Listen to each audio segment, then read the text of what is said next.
leadership team as well is going to be carrying it on, talking about a strategic plan. And when my district superintendent, when he first became district superintendent, he asked me, what is it, Mark, that you want me to coach you in? I go, I need coaching in strategic planning. And he goes, I've never coached anybody in strategic planning. And so thanks to Chris and Google, I found some great ideas to start us in the thought process and to get our wheels turning a strategic plan. But here's the question. Why do we need a strategic plan? Focus. So we know where we're going, right? Terry, why do you think we need a strategic plan?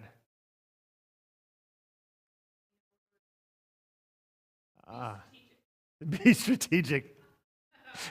Thank you to the junior high boy over here. Yeah, exactly. To know what the next step is.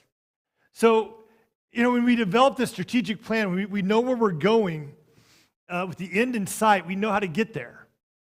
And we're not just bumbling around going, wow, this has happened. So the short history of us being in this building, we had a 3-year plan, and it happened in like a year and a half.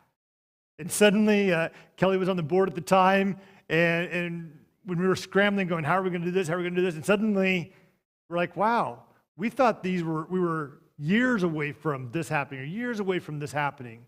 And now, lo and behold, here it is.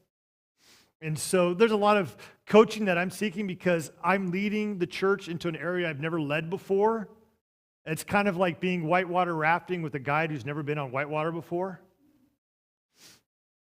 But reaching out, I'm trying to improve my skill set. That's where I'm going at, and then I'm hoping to help grow us as a church and grow us as leaders.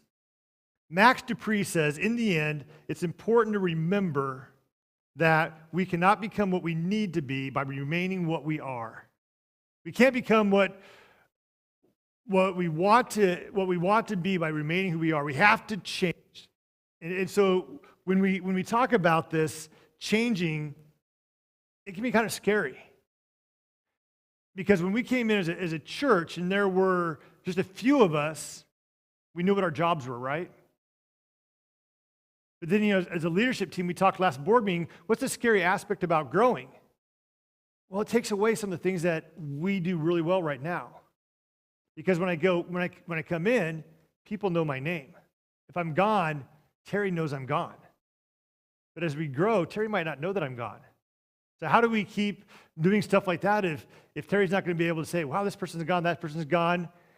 And we talked about how, as a team, all of us then become responsible for finding out who's here and who's not here. And so we grow those ministries. We cannot become what we need to be by remaining who we are. And John Maxwell says that change is inevitable and growth is optional. Connect Church can choose to stay small. And by the grace of God, we have been blessed. I never thought we would get to this aspect. I've got more news that I'll be sharing in the upcoming weeks of great things that are happening or getting ready to take place. And I remember 5 years ago thinking, we're always going to be struggling. And we're not struggling anymore.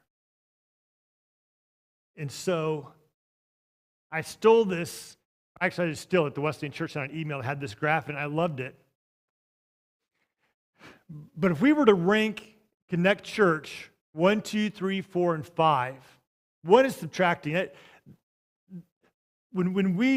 I remember for years as the pastor at Brookfield, where we were just trying to survive. We were trying to get through, and Kelly was treasurer, Carla was treasurer, where we were like, how are we going to make ends meet? How are we going to pay this budget? How are we going to do that? But we were, for many years, just surviving. And the sad part is, you guys ever been around people who have scarcity mentality? And so they don't want to share anything because if I share something with you, then it's gone. They understand what scarcity mentality is.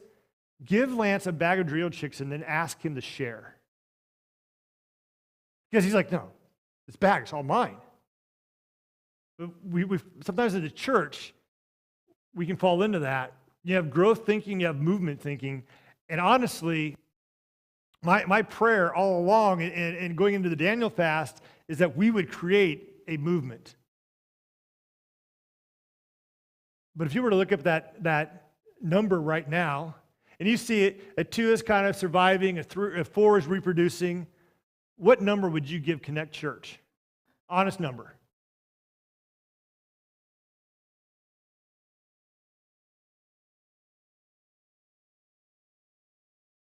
3? Yeah. I think it's a fair statement to say 3. I know we're not a 5. I think if we were a 5, we would be, it'd be bad to say you're a 5 because you always want to be growing, always want to be moving. But yeah, we're in the adding phase. Last week I had the opportunity to be with Dan Ryland.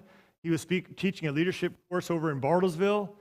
And this is what he said. He gave us the national averages. He said the national average of churches that have reopened since COVID is 30% of their pre-service attendance. He said, if you're at 50%, he goes, you're knocking it out of the park. And I'm sitting next to the executive pastor at First Wesleyan, and he leans over and he goes, Mark, what are you guys running? And I said, I can do the math real quick. And so I grabbed out my spreadsheet, did the math. I said, we're at 74.8 or 0.9, something like that, percent. And he goes, yeah, we're right at 75% as well. I realize for a lot of things, Oklahoma has been a little bit bubbled from other aspects. I've got a friend who's pastoring in Chicago, and their church hasn't opened up yet. And they're always, last couple of times I've texted back and forth with them, they're always cutting things back. Yeah, we're not going to do this anymore because we can't afford it. We can't afford this. We can't afford that.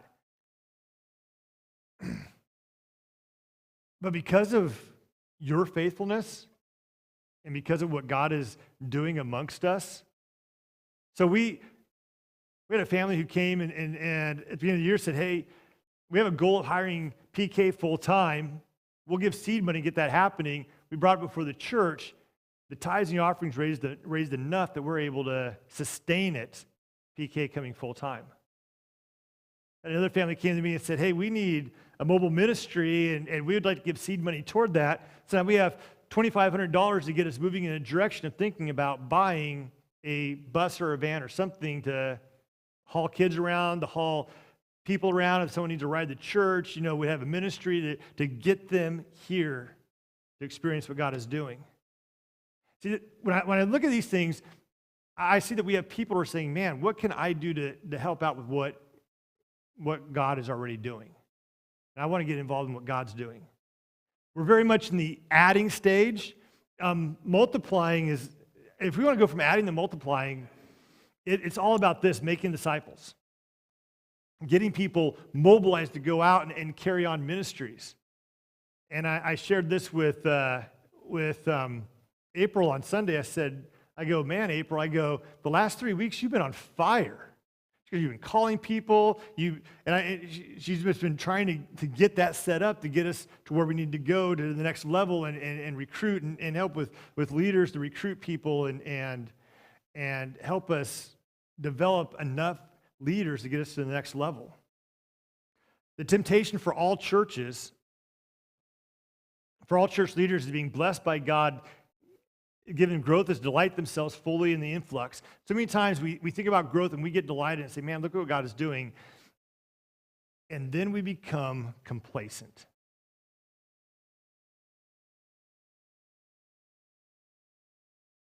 So what is our current reality? Max Dupree says the first job of a leader is to define your reality.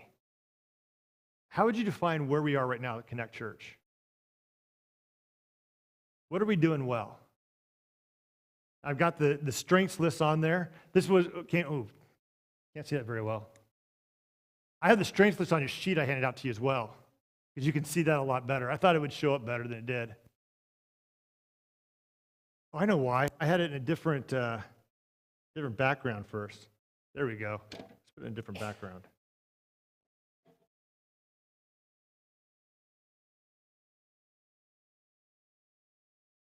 There you go. See, it's better background, darker background pops up better.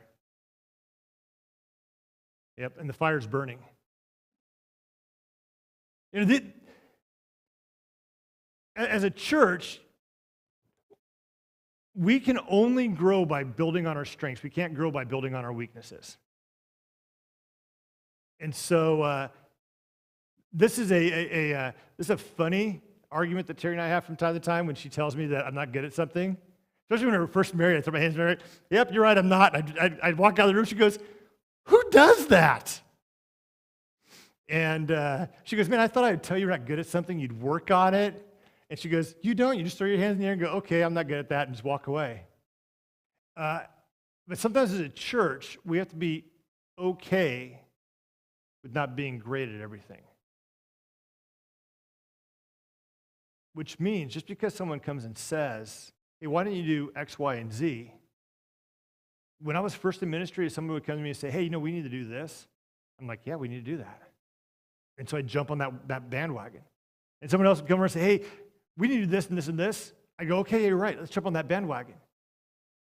We as a church know who we are. And so we build from our strengths. So when you look at our strength list, is a list that tells other people, "Hey, join us"? Or is a list that you think might be us four and no more?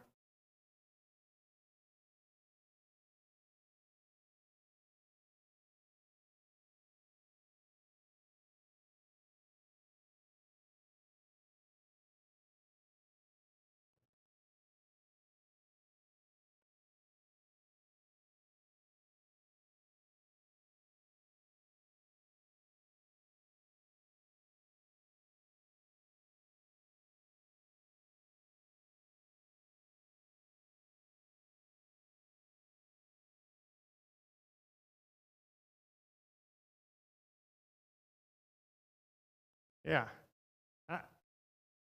When people come in and you get that sense, you're greeted at the front door. So one of our door greeters this Sunday morning was Hunter Wolf. And so I asked him beforehand, I said, "Hey, are you going to ask people to do burpees before they come into church?" And he's like, "No, I'm not." But that would have been totally awesome. I'm like, "Yeah, I've been there. I've been photographing it and everything." I tried doing a burpee this morning and couldn't get off the ground. Yeah.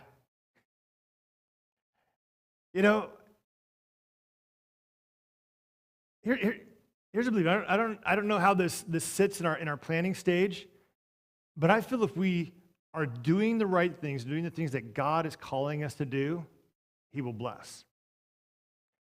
Here's what I understand. God wouldn't bless us on my timetable. Is that right, Terry? Because there were times where we were like, "Man, are we ever going to get over the hump?"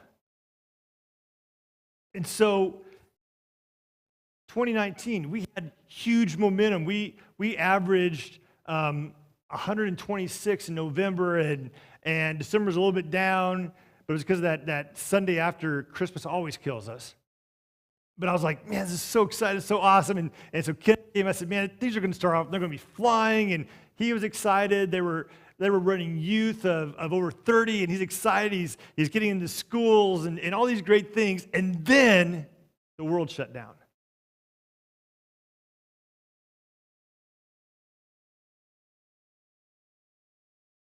I'll tell you something.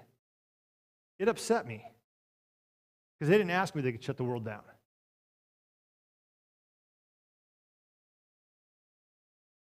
But it doesn't take away our strengths. It might have stopped our momentum, but it didn't take away what God was doing. So when we look up at our strengths, and this is where we came up as a board at our board retreat right after our first Amplified leadership meeting, where we talked about our SWOTs, our strengths, weaknesses, opportunities, and threats. And we said, "Now, how do we go forward from here?" And we put on a creative hat and said, "Man, where does God want us to be?" And we talked about goal setting. And God wants us to set goals. In fact, God wants us to dream big. Mark Batterson says it this way. He said, bold prayers honor God, and God honors bold prayers. God isn't offended by your biggest dreams or your boldest prayers. He's offended by anything less. If your prayers aren't impossible to you, they're insulting to God. When was the last time you prayed a bold prayer before God?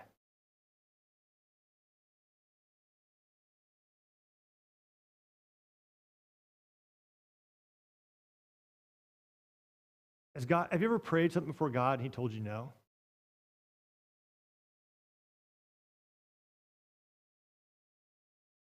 Have you ever prayed something before God and he told you to wait?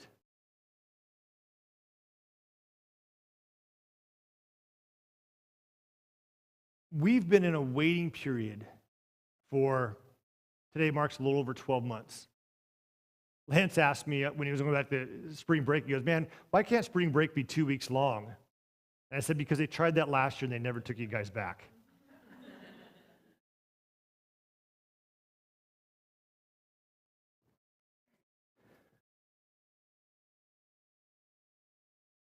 Here's a great question to ask.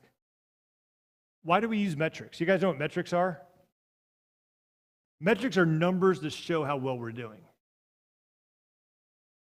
So I'll write some metrics up here. So last year, the Wesleyan Church told us that we were to stop counting attendance, on-campus attendance, at the end of February. So we averaged 108. 108. You know what our current average is year to date, starting June 1st to right now? 80. And you might look at it and go, wow, that's really crazy. We are currently, and I hope these numbers don't stay the same, we are currently averaging more online than we are on campus. But some of that's good. When we had the daycare here, the daycare moved out at the end of February, but when they were here, someone told me, she came down, she goes, yeah, my sister lives in Seattle, Washington. She watches your church from time to time. I'm like, really? And so we talk about that. And so so even though our number is 80 right now, our online number, which I check every Tuesday at noon, is 91. And so it's weird to think that, and our live views, people watch it live, is about 20, 14 to 20, right around there on any given week. And so people will go back, they'll watch it later, and then so I cut it off at Tuesday at noon. I could go later and hope to catch extra people, but every Tuesday at noon is when I take the number so that I get the exact same number every week or the exact same metric I'm measuring every week. Here's the other thing. So when we moved into this building, and Kelly, you correct me if I'm wrong. Oh, marker doesn't work. I'm not going to use it. Our annual giving was $60,000. Give or take a buck or two, right? We moved in here, and we've had a steady rise in giving ever since we moved in here. So last year, and I know these because I just looked at my spreadsheet, last fiscal year, our giving was $138,000. As of last Sunday, our giving year to date, and we still have 11 weeks left, 10 weeks left, is $138,000.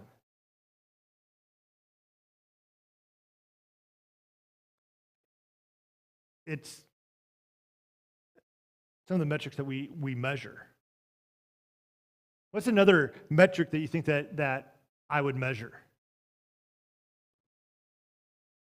Yeah, baptisms. Which, isn't it great to have for those of you who weren't with us at Brookfield, we pulled out a cattle tank and baptized people in that, and the water was always cold. You had to want to know Jesus to get baptized.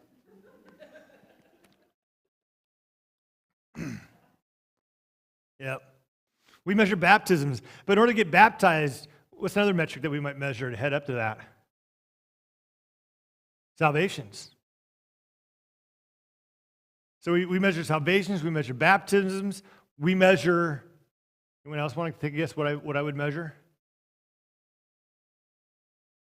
We measure Epic. We measure Children's Church. Here's the craziest thing. Do you know that we're actually running more in nursery now than we were before COVID? So the nursery is averaging 7 on a Sunday morning. They've had Sunday mornings where they've had 11 back there. And I walk by the room and I just pray over them real quick. Our Children's Church is a year-to-date averaging 12. And so Dennis told me at our first board meeting that I wasn't dreaming big enough, which is funny because my wife always tells me I'm too big of a dreamer. So I appreciate Dennis telling me that.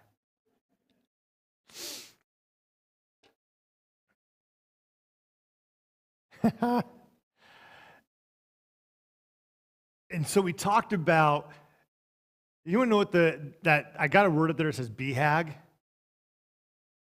It is. I was going to be funny with it before you said that. Big, hairy, audacious goals.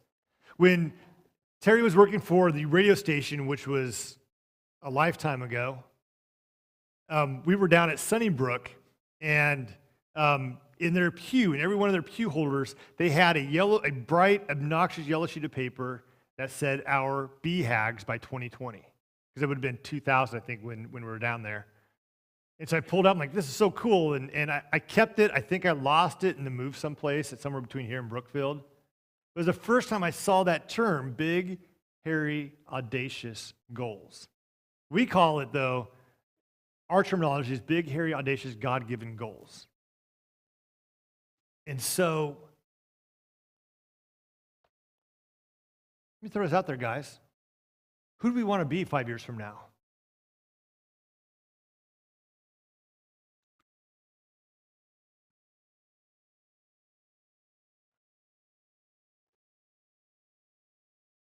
What size of church do we want to be?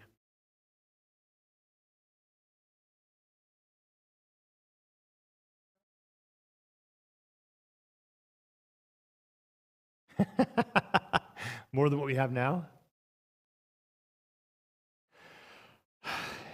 It is either First Baptist or Life Center. Life Center is they were running 600 pre-COVID. And I think I talked to Jack Pease, who's the campus pastor over there, and post-COVID, they're running about 350 to 400. But 600 would probably be the largest congregation in town. This building here, we have what I call luxury seating in here. We have extra wide aisles, which is nice. We bought the extra wide chairs because I hated going to conferences and sitting like this. But even with our extra wide aisles and extra wide chairs, we were set up for 247 at Mike's funerals, how many chairs we had set up in here. And so we took that back row out over there. So we could go back to standardized aisleways between the chairs. Probably a safe number of what we could fit in here would be 300. That would be a tight fit, which means, just give you another number to throw out there. At Brookfield, we could run 76 on an average. That was our highest that we could average over there. But we had Easter where we had 132, but that was asking people to scoot over, and people were sitting on the front row, and it was uncomfortably full. And so typically what you can run, so 100 would have been full at Brookfield, so about 75% is kind of what you can run of what your full number is. So if we say 300 is our full number, 75% of that would be what we could actually run. So 75% of 300 would be 225.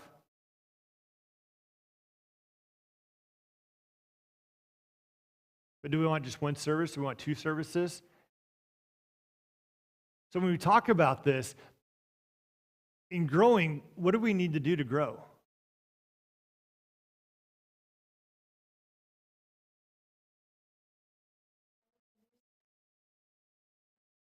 Yes. We're looking at a new stage design. We've already talked to one architect, going to probably get a couple more architects coming here to get our best deal on a design for a stage.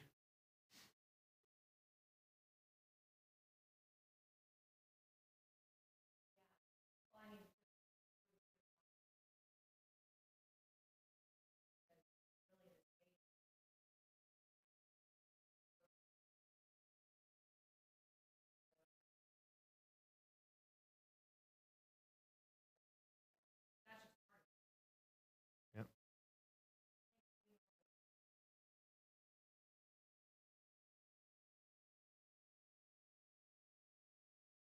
Yep. Sometimes, we look at our weaknesses, and there are, of course, there are weaknesses that you want to overcome, and there's weaknesses that you say, you know what, let's not worry about that. One of the things that I want to do a better job as is your leader, not only to develop myself as a leader, but to develop leaders around us. Because the biggest hurdle to overcome in a growing church is people being burned out. And they're like, I didn't realize that you were going to work me to the bone. And so we have to develop leaders. And so we develop a leadership pipeline that helps people when they grow to step up and to help them grow. We have to create a discipleship pathway. So if someone gets saved on a Sunday morning, what do we do with them? Yeah. Come back next week.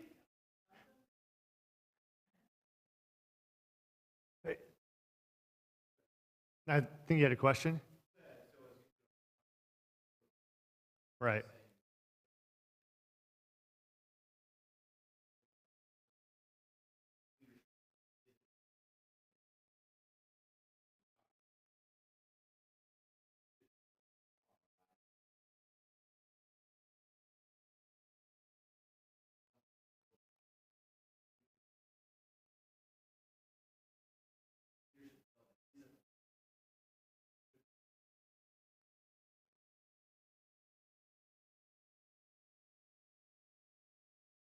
Yeah. And that's one of those things that we have to, sometimes it becomes a preferred goal, and I think it needs to become a hill to die on. Terry and I've got a friend, his name is Michael Cola. He's a pastor out in Indiana. But I remember talking to him several years ago when he was down in Dallas, and he was in another denomination, independent Christian church, and he said these churches, they just multiply. And he goes, the reason is they develop leaders at every level. And that's where we come from, that we just develop people and say, we want more people teaching discipleship. We've got to develop more people to teach discipleship. And it's got to become something that we're willing to do and invest in.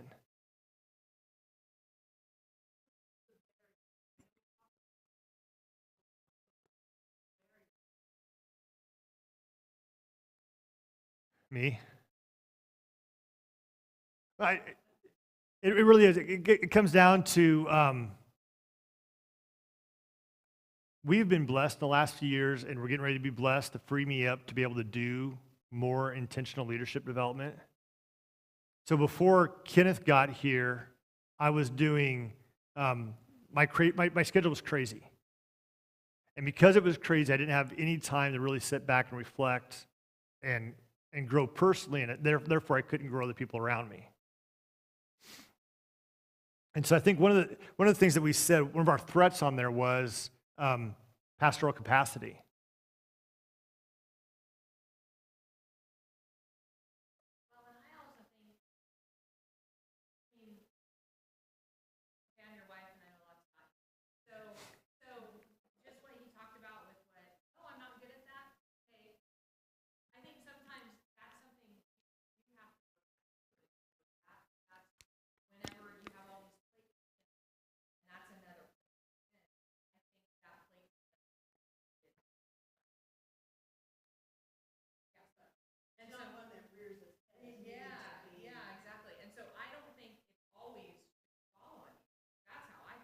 Right. I think if you have other leaders who can develop others, then that means they might be different.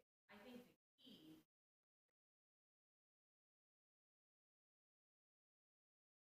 So you're telling me I shouldn't be developing leaders? That you shouldn't. Just kidding. I did. No, no, so here's the glaring weakness of Mark Bush. I can't do more than one thing at a time.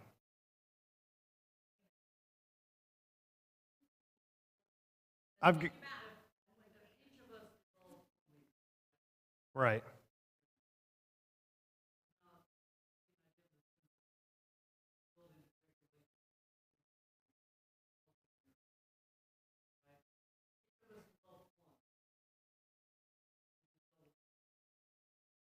Yep.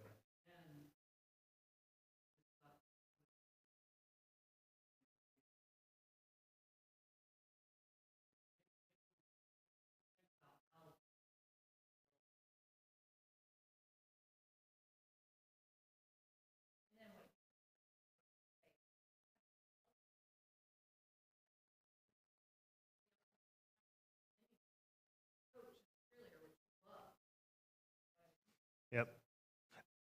There's a book I read several years ago by Scott Wilson, and I'm probably going to go over and reread it.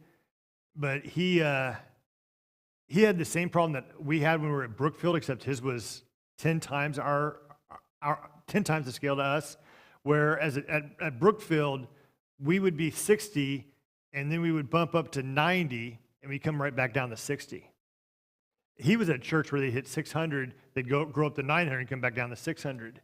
A lot of our problems at Brookfield was size of the facility, but this is what he did was he challenged, first of all, he challenged all of his staff that they were to be reading leadership books, one leadership book a month.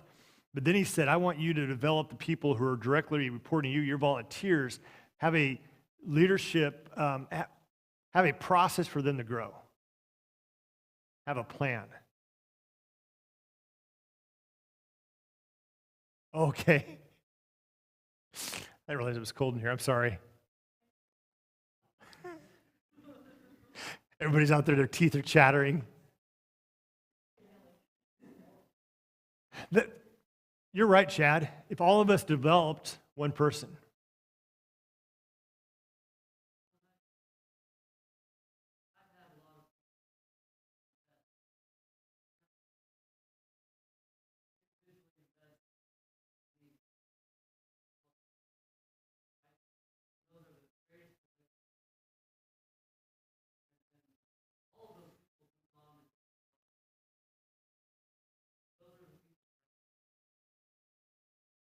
yeah.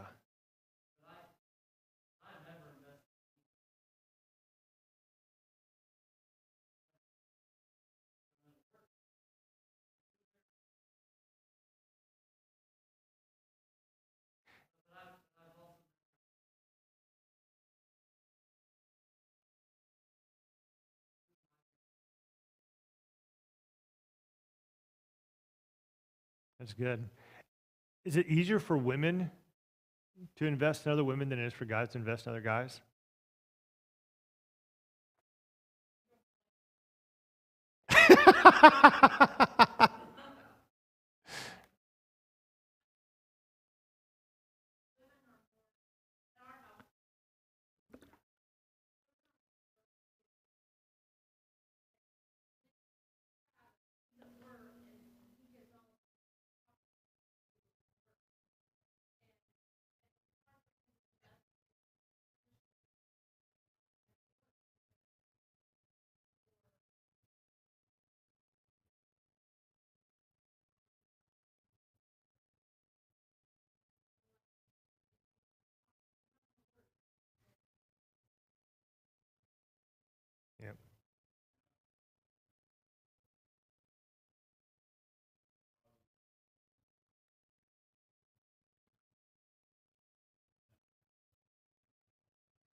We are, announcements coming, that we'll restart that after Easter.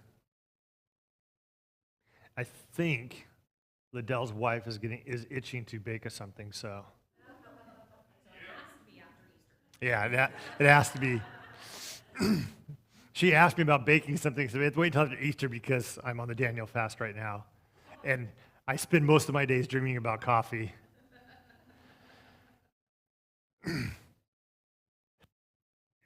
So, in a strategy, moving forward, and that's something we want to build onto, is developing a plan for how do we develop, how do we get people to realize, man, I could reach across the aisle and I can mentor somebody. And it might be someone who's sitting in your section at church.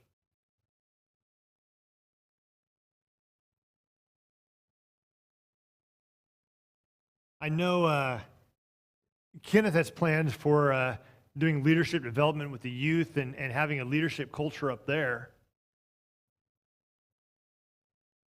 But it makes sense, doesn't it?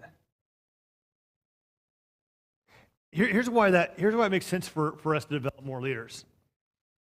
For every one person who's doing ministry at church, 4 people to come and watch them do ministry. So if we want to grow, we just get more people involved in ministry.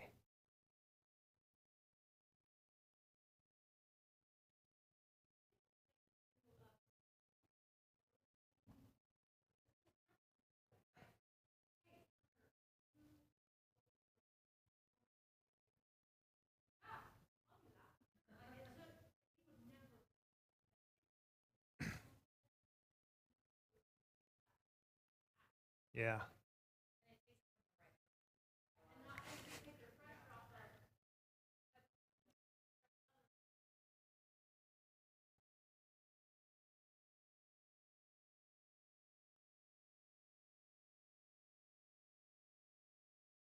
And I really do think that our barrier, our limit is leadership capacity. Although I'll tell you this, we've had more leaders now than we've ever had at church. Am I right about that, Terry? Carla? And so Carla was one of the original board members when we got here. And it comes full circle. She was secretary then she took a sabbatical from the board. She became treasurer, then took a sabbatical from the board, became treasurer. So it just came full circle for her. But look at how our capacity has risen. When we've gotten more people involved in church, one of the things that we talked about, and Terry coached us through this when we moved from Brookfield over to here. At Brookfield, you had one entry point into the church. Kind of 2, but really just 1. And so you knew when people entered into the church. Well, here, we've got 1, 2, 3, 4 places where people can get in. Yeah, but we don't unlock those doors. Oh. Kenneth. And so right from the get-go, we had to increase the number of people who are at doors. Here was the other teaching point that we had was don't gather in holy huddles. You know what holy huddles are? Yeah. So always be looking, who can I talk to? Who can I talk to? Who can I talk to? Who can I invite into my circle? And so many times we get into a circle and we're like this, and when we see somebody walking around with a cup of coffee, the reason we serve coffee isn't because I love coffee. The reason we serve coffee is to give somebody something to put in their hand so they don't feel awkward walking around the hub with their hands in their pockets. It's a safety blanket. And so when someone walks up, you open up your circle and say, hey, why don't you come join us? I've shared this story before. We were visiting my brother and his wife when they lived in northern Indiana at their church. And we got there early because my sister-in-law was sitting on the worship team. And so we're sitting there, and Jack's a little guy, and Terry's going to take him back to the nursery. And she comes back, and Jack's with her. I'm like, you didn't drop him off at the nursery? And she goes, no one was there. I'm like, you weren't going to wait there? Nope. I'm like, okay. So what's going on? She goes, nobody talked to me. So I came back here and sat down. I go, really? No one talked to you? She goes, no, there's a group of people over there. I went to the nursery. Nobody was there. I looked in. Nobody was there. Someone goes, oh, they don't get here until 9. Okay. Still didn't say, hey, how are you doing? Are you new here? How can I help you out? Terry's like, I could have been a sinner, and they could have just sent me to hell. Yeah, you thought it. You thought it. You thought it really loud.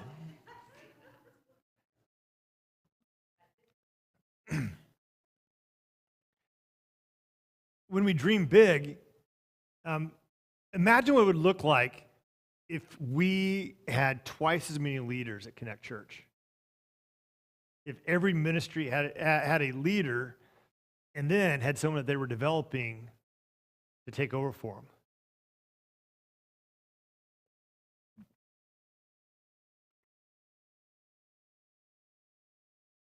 So then we would look at our attendance numbers and we'd say, well, those are easy to break because people are so excited to be here and they're not burned out. I had a Sunday school teacher when I was a kid who A, should not have been a Sunday school teacher, and B, didn't like kids. Or at least he didn't like me. I know. It's not really that big of a stretch, is it? And so we would say our strategy is develop a leadership pipeline, number one, right? That'd be our big thing. What would that look like? How do we, we mentor? Well, sometimes that becomes a buzzword, mentoring. What does that look like?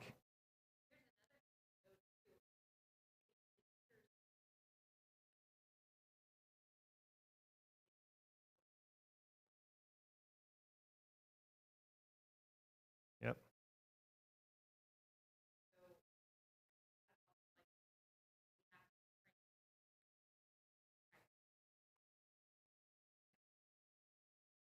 That's a good point, Terry. That's why I invited you here tonight.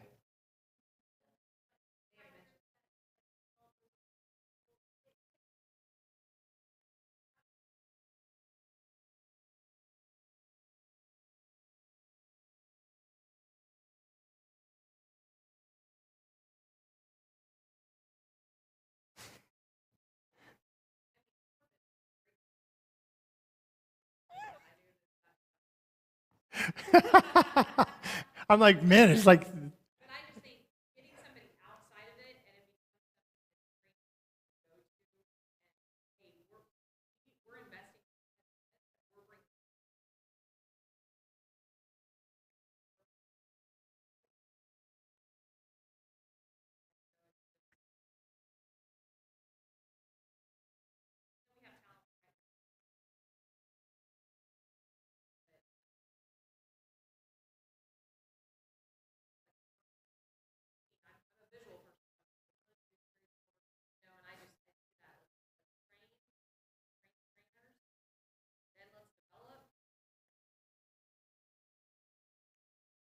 release.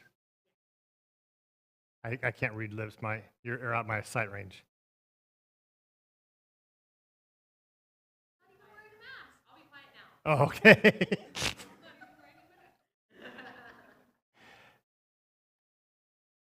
So want to train and develop and then release them to go out and say, hey, go out and develop leaders. So that would be our leadership pipeline right there. There's a church in Florida, and their leadership pipeline looks like they call it a single A, like with rookie baseball, and then double A and triple A, and so they have people who are moving along and say, hey, these are the people who are single A that they're just now entering into our leadership pipeline, and they're able to move them on through until they get to what they call the major leagues. Another way of doing that, but training and developing and releasing. What would a discipleship pathway look like when somebody comes in? How do we assimilate them?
Yeah.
That's good.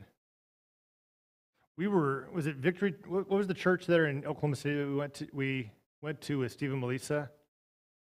Was it Victory? And they had an entire pegboard that had everything imaginable of groups you could be involved in.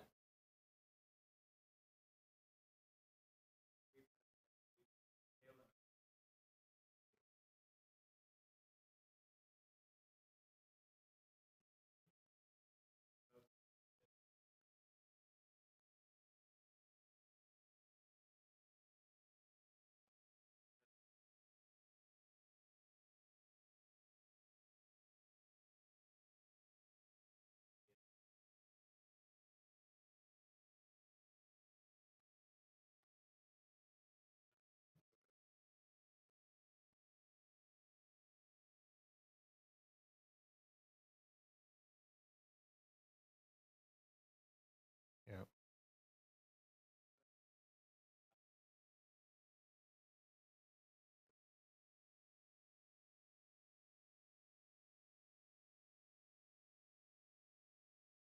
John Maxwell talked about that back in the late 80s when small groups started becoming a thing.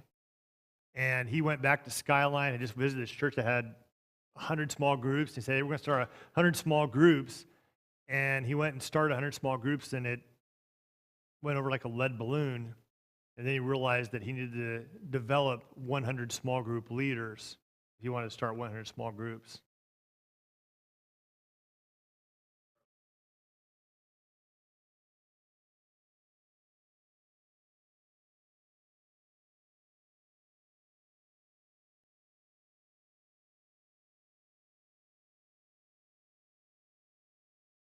Yeah.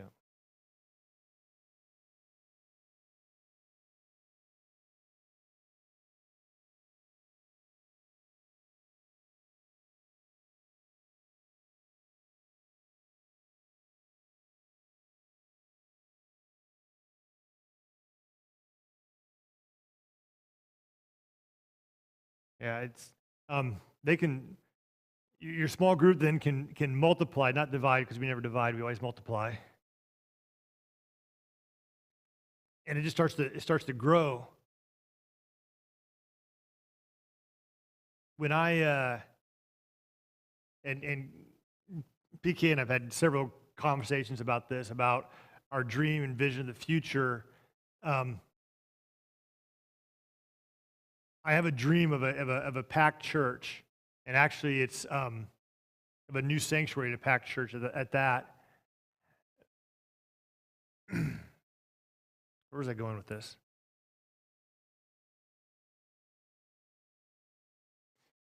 But I never want you guys to think that bigger is better, because sometimes bigger can be bad.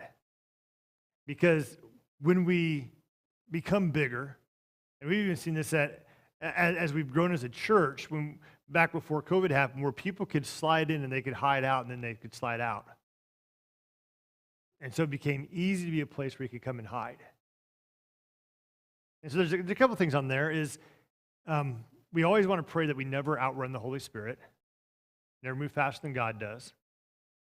But the other thing is, and Dennis is great at this, he would catch people And they were walking in, and he knew immediately, wow, they've got a need. And he'd start talking to them. He'd take them on tours of the building. Have you seen this room? You seen this room? Tell me your story. Yeah, I like your hair color. You think I could color my hair that way? And they'd start talking to him. And he'd make these connections. And so that's, we want to dream big. But in order to dream big, we have to take small steps until we can take giant steps.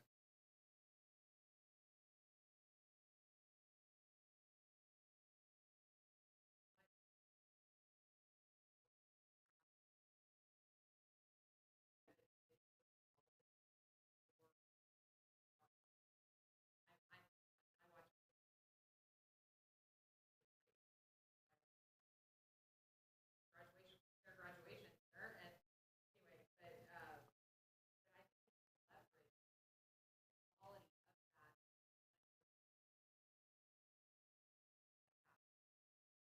goes.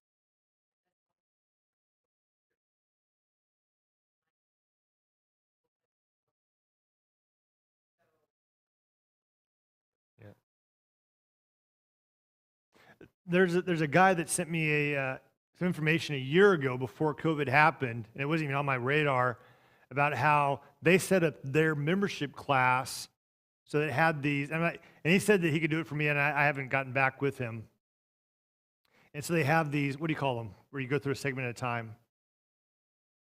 I can't remember the word for it, but yeah, like a tutorial, but it's like a class, but it's not a class. But you'd click on it, and you'd go through that segment. Then when you finished it, it would unlock the next one, so you could take the next one. And so they had the video teachings on there. They have fill in the blanks on there, so you could stay engaged and stuff. And it was really cool. We've now some of the new things we're going is my office is being revamped. So one, we can do video segments from in there. Two, it's going to be a volunteer check-in point where when volunteers come, they can go to my office, grab something to drink, grab a different type of treat from out there than just donut holes. Those will be my office. The name badges that we have will be in there so people can put those on. And also, I know Pastor April's also wanting to pray with volunteers in there, just let them know, hey, you guys, you're important to us, you're valuable to us. There's also going to become a point where I'll do counseling in there. So I've got the 2 couches in there so that I can do premarital counseling in there and some counseling that's not above my head in there. Anything that goes above my head, I pass off to Jessica, which isn't, it doesn't take much to go above my head. But also, we want to do some video segments in there, some teaching segments in there. We now have a podcast. We've been podcasting our sermons. Kenneth and I, pray for Kenneth. He's got a kidney that's not acting well. But when he gets better, we're going to get together and talk about what the direction we want to go in using our podcast as a teaching segment as well. So during the week, you can hop on there and catch a 30-minute teaching or a 30-minute this or that to help us grow people.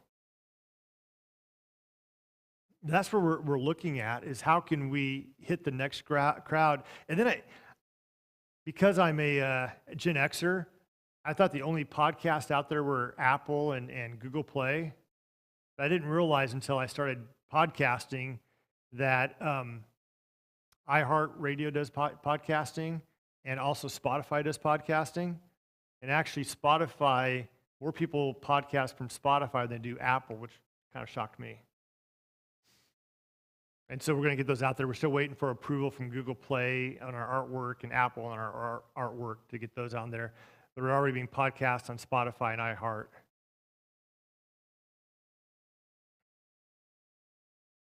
But those are the things when we're moving in that direction to help people. Like you said, we've got great video quality. I come in on a Monday morning. I don't do it as much. During COVID, I'd watch 6 to 7 church services a week to see how other churches were handling it. A lot of them look like the Bin Laden hostage videos. I was like, wow. Yeah, they didn't look like they wanted to be there. But I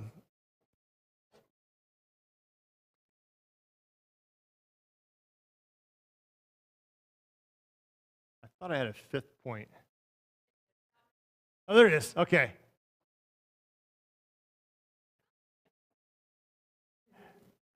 What's our next step? I mean, so we got a next step in the discipleship pathway. Tana is taking that over, and she's going to do some research from that. I might even have a book in my office that I could throw your way as well. It's called Branding by John West. I've got some feelers out. I'm going to be talking to someone tomorrow about leading staff, and then I'm also going to I'm looking at talking to Pastor Joe about their leadership. Pastor Joe is the pastor at First Wesleyan in Bartlesville, about what they do for leadership development there and volunteer development as well. We had set some big, hairy, audacious goals. I love numbers, and sometimes people, they look at numbers like, oh, you're just hung up with numbers. But do you guys know that numbers is so important to God that he even wrote a book in the Bible called Numbers? And so in that, as we move ahead, I'll be getting input on this and everything. I think with the current things we have going, that 200 is easily within our sights to hit. But it's not just to hit the number. It's no good if we've gone a mile wide and an inch deep. We want to dig down. And so bringing in people and developing and mentoring them and getting people into the leadership pipeline is important. We have a goal. Kenneth has a goal of having a youth group of 60. And he goes, "You think it's possible?" And I said, "Yeah." It says it's going to take some work because in some of his boxes that are upstairs, it limits his growth in there. When I say boxes, I mean his rooms. And so we talk about that. Is it possible to fit 60 kids in here on a regular basis and everything like that? And so those are the things that we talk about. We even talk about how we design things in here. We talk about our TV stuff. But everything is about that. We have a goal of having our Connect Kids being 40. Right now they're running 12. But they were running almost 20 before COVID happened. I still don't understand how it is that we went through COVID and our nursery population increased. That still shocks me.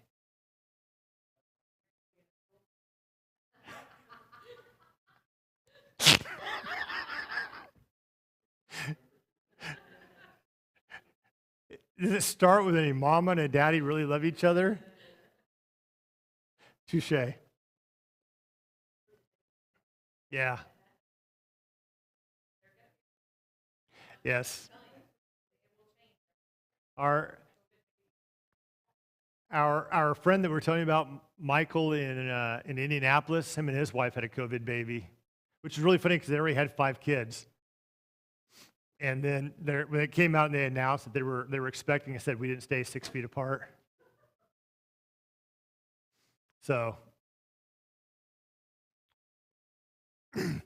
staff-wise, I got more information I'll share with you guys. The board already knows. But I got more information that I'll share with you guys. I guess we have just board here plus a couple. That's right. Good point. See, the brains in the family. Terry's the brains. I'm the... I know. Stay tuned. Come back June 1st. I'll tell you more information. I mean...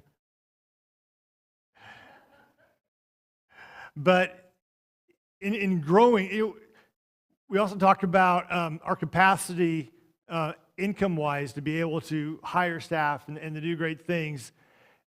And we were way ahead of schedule getting Kenneth. First of all, to have a youth pastor come and only expect us to provide him with a house.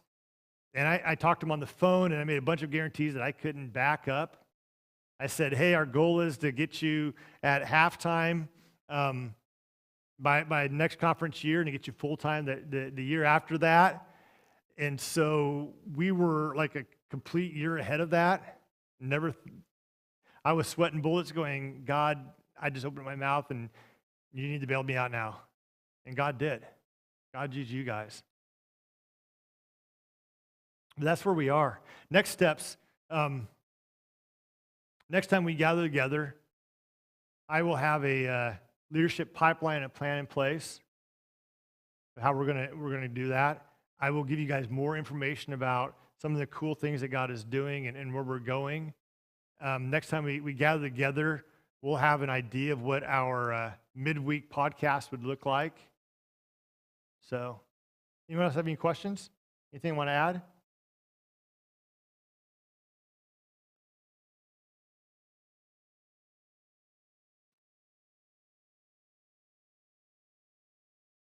Yeah. And we do. We always have to be looking outward. Sometimes in our denomination, the Wesleyan Church, growing up, we had a saying, "Us four and no more." And we always got to be thinking there are lost people out there.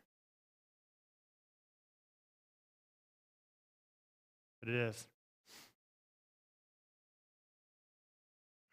I'm going to close in prayer. You want to go back and shut me off, hon? Thanks. Hey, thank you guys so much for coming here and spending your Wednesday night with me. Dear Heavenly Father, I thank you for such a great group of people. I pray, God, that you would continue to pour your blessings into them. Continue, God, to use Connect Church. God, I pray for those that are lost, that are outside the kingdom, God. I pray that they would come to faith. I pray, God, that you would use us as I've been praying during this Daniel fast, God, revive the church and awaken the city. I pray, God, that we'd be awakened to your grace, your glory, your mercy, and all that you have in store for us.